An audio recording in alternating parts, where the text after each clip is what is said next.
Il s'appelle Yann, il a une chaîne qui s'appelle Les Échecs Pépites et le 3 juillet, il a créé le tournoi Clash des Pépites et aujourd'hui on est rendu au 4e tour de ce tournoi et je suis encore en lice. Beaucoup de joueurs se sont fait éliminer, comme par exemple Lyra, Dulce, Antoine, il y a qui d'autre, il y a encore quelques autres personnes.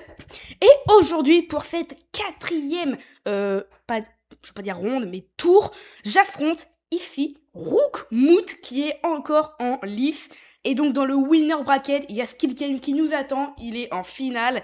Et dans le loser bracket, du coup, il y a moi, Rookmoot et Siba qui attend le vainqueur de ce match justement. Et donc on est directement parti. Encore une fois, je vais vous montrer le début de la partie parce que Yann n'a pas vu l'entièreté de la partie avec un petit décalage. J'étais avec le noir pour ce match et du coup Rookmoot Chess qui me joue E4. Je réponds ici par C5. Sachez que Rookmoot Chess, il est à 2400 en blitz, mais c'est pas pour autant que je perds contre lui car on a 35-15. C'est-à-dire que j'ai gagné 35 fois contre lui et lui il a gagné 15 fois contre moi, ou alors 20 fois, bref. Je suis quand même, on va dire que sur le papier, je suis pas le meilleur, mais sur le papier des parties enregistrées, en fait, je suis le meilleur. Mais il est quand même 2400, donc il peut m'avoir si je joue mal. On continue, il joue cavalier F3, je joue ici E6, il joue cavalier C3, je joue D5, je prends le centre. Pour l'instant, ça va, pion prend, et il me joue ici D4, il prend le centre. Pour l'instant, tout va bien. Je joue cavalier F6, et on peut enfin voir la partie en direct. Bon visionnage. Et c'est parti du coup pour la game contre Rookmoot. Là, il m'a joué fou G5, il cloue mon cavalier. Je protège avec fou E7, donc pour une fois, c'est moi qui suis en bas. Et pour une fois, sa cam, la cam de mon adversaire, va pas déconner. Donc là, j'espère que vous serez heureux de voir cette petite game. Il joue fou B5 échec, je protège de mon cavalier qui est C6. Et là, il joue cavalier E5 direct, beaucoup de pression sur le cavalier en C6 que je dois protéger. Donc je joue dame C7 pour faire finalement une double chose en même temps. Je protège mon cavalier en C6 et j'attaque le sien en E5. Donc il est obligé de faire un choix, il prend, je reprends mon pion.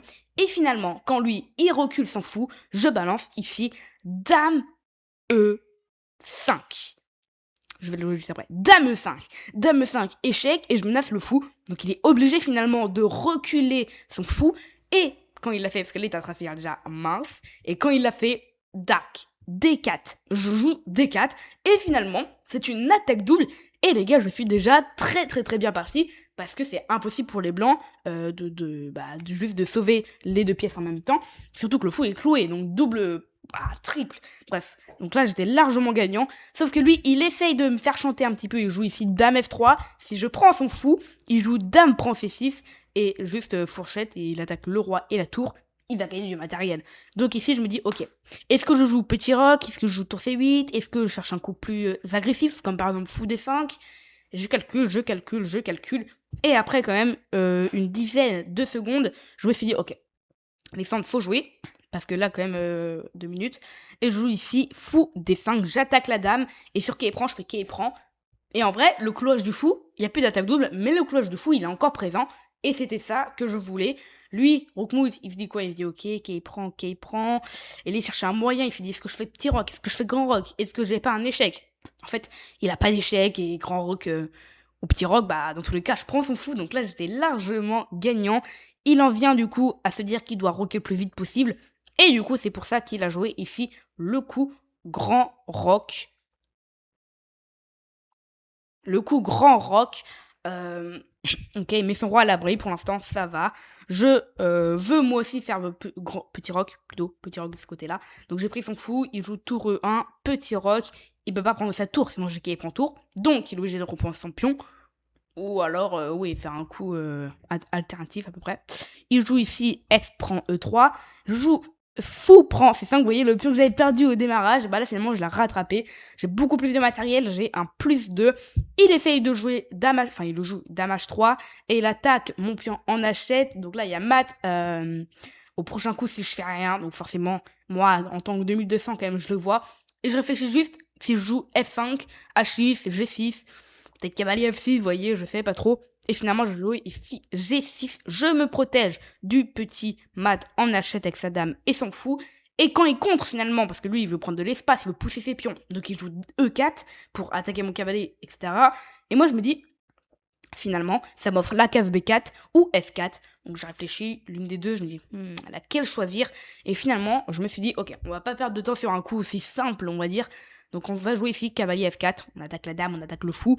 Il joue dame D7, et moi je me dis, ok, maintenant c'est à mon tour d'attaquer. Je joue tour B8, j'attaque, je menace presque un mat en B2 ici avec dame prend B2. Donc lui il protège en jouant C3. Bam, je fais coulisser ma tour ici. J'attaque sa dame, j'attaque son fou. Et finalement, s'il bouge sa dame, il perd son fou. Et en fait, il peut pas bouger sa dame en même temps de protéger son fou, vous voyez. Et s'il bouge pas sa dame, il la perd. Donc ici, il est obligé de faire un choix. Et bien sûr, il veut garder sa dame forcément. Donc ici, au lieu juste de bouger une de ses pièces à part sa dame, il bouge sa dame. Et ici, du coup, il joue dame prend C6. Donc moi, finalement, je peux prendre son fou qui est juste totalement gratuit. Donc, il prend tour prend à tempo, je fais tour prend. Et finalement, là, je suis dans une finale très très très bien avec un +8. Donc là, il peut littéralement juste abandonner. Sauf que il décide de continuer juste. Et il me joue, parce qu'il a plus de temps, roi C2. Je reviens à toute vitesse en D6 et j'attaque la dame. Et vient en C7 et bam, tour D2, échec. Et s'il prend ma tour, je prends sa dame. C'est abandon. Après le match contre Roukmout, les gars, on va faire le cinquième tour. Parce qu'en vrai, il n'a pas été si long, celui contre Rook. Donc, on va faire le cinquième ronde. Et donc, déjà, pas trop de surprise, je joue contre Siba, échec. Donc, le jeune a 14 ans, il a 14 ans et il est 2450 en Blitz. Donc, voilà, ça a été très, très, très chaud. Heureusement pour moi, il n'y a pas de décalage, c'est que 3 coups que vous n'allez pas... vous allez comprendre, hein. Ça a commencé par E4. Bref, ça a été assez facile à comprendre. Je vous laisse sur ce. Bon visionnage. Et c'est parti pour ce match contre Siba, il a 2450, comme on peut le voir en haut de l'écran. Et on commence avec une Sicilienne, du coup ça joue très très très très vite. Je savais qu'il était fort, donc je misais un peu sur le temps aussi, un petit peu, hein, je vais vous le dire. Il joue ici fou G5, madame, je suis obligée de la mettre en D7 à peu près, pour que ce soit plutôt sur une bonne case. Je chasse le fou ici, le fou il le met en D2, je joue tour C8, je mets ma tour sur la colonne. En vrai pour l'instant ça va, je me suis pas trop mal sorti de l'ouverture.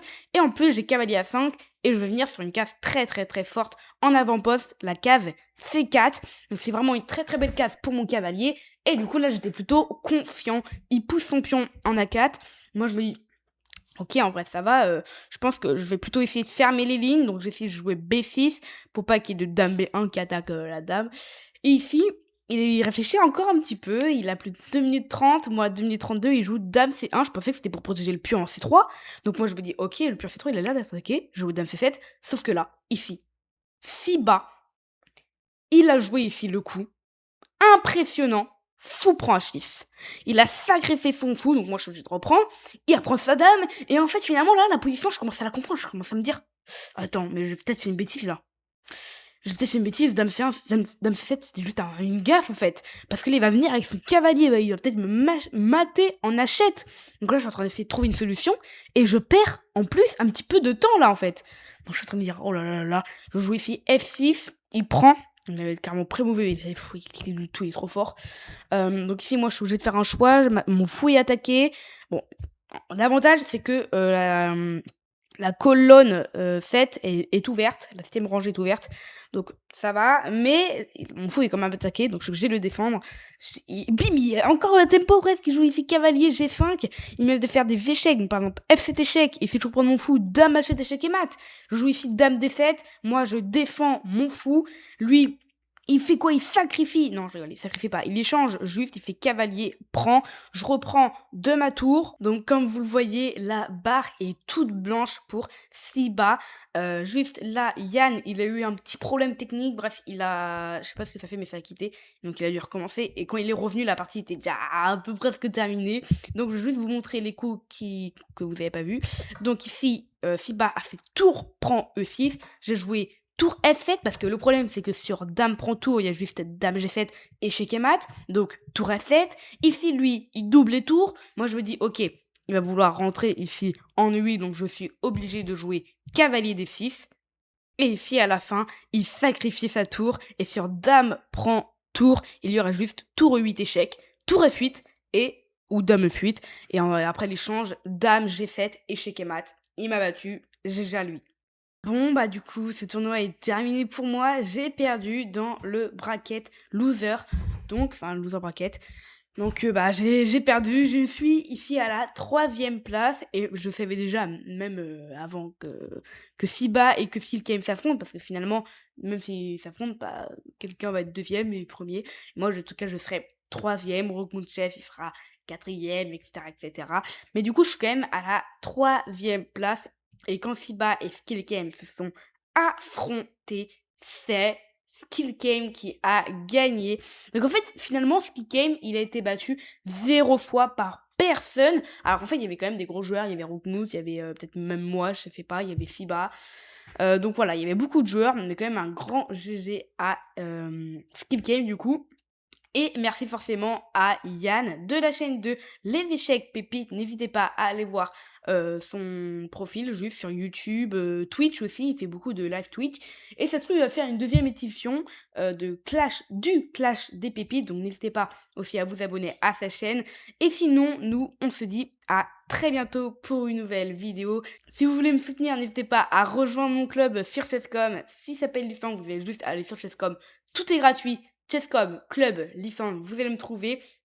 Parfois, je fais des tournois, donc n'hésitez pas à venir. Et sinon, on se dit à très bientôt. Allez, ciao!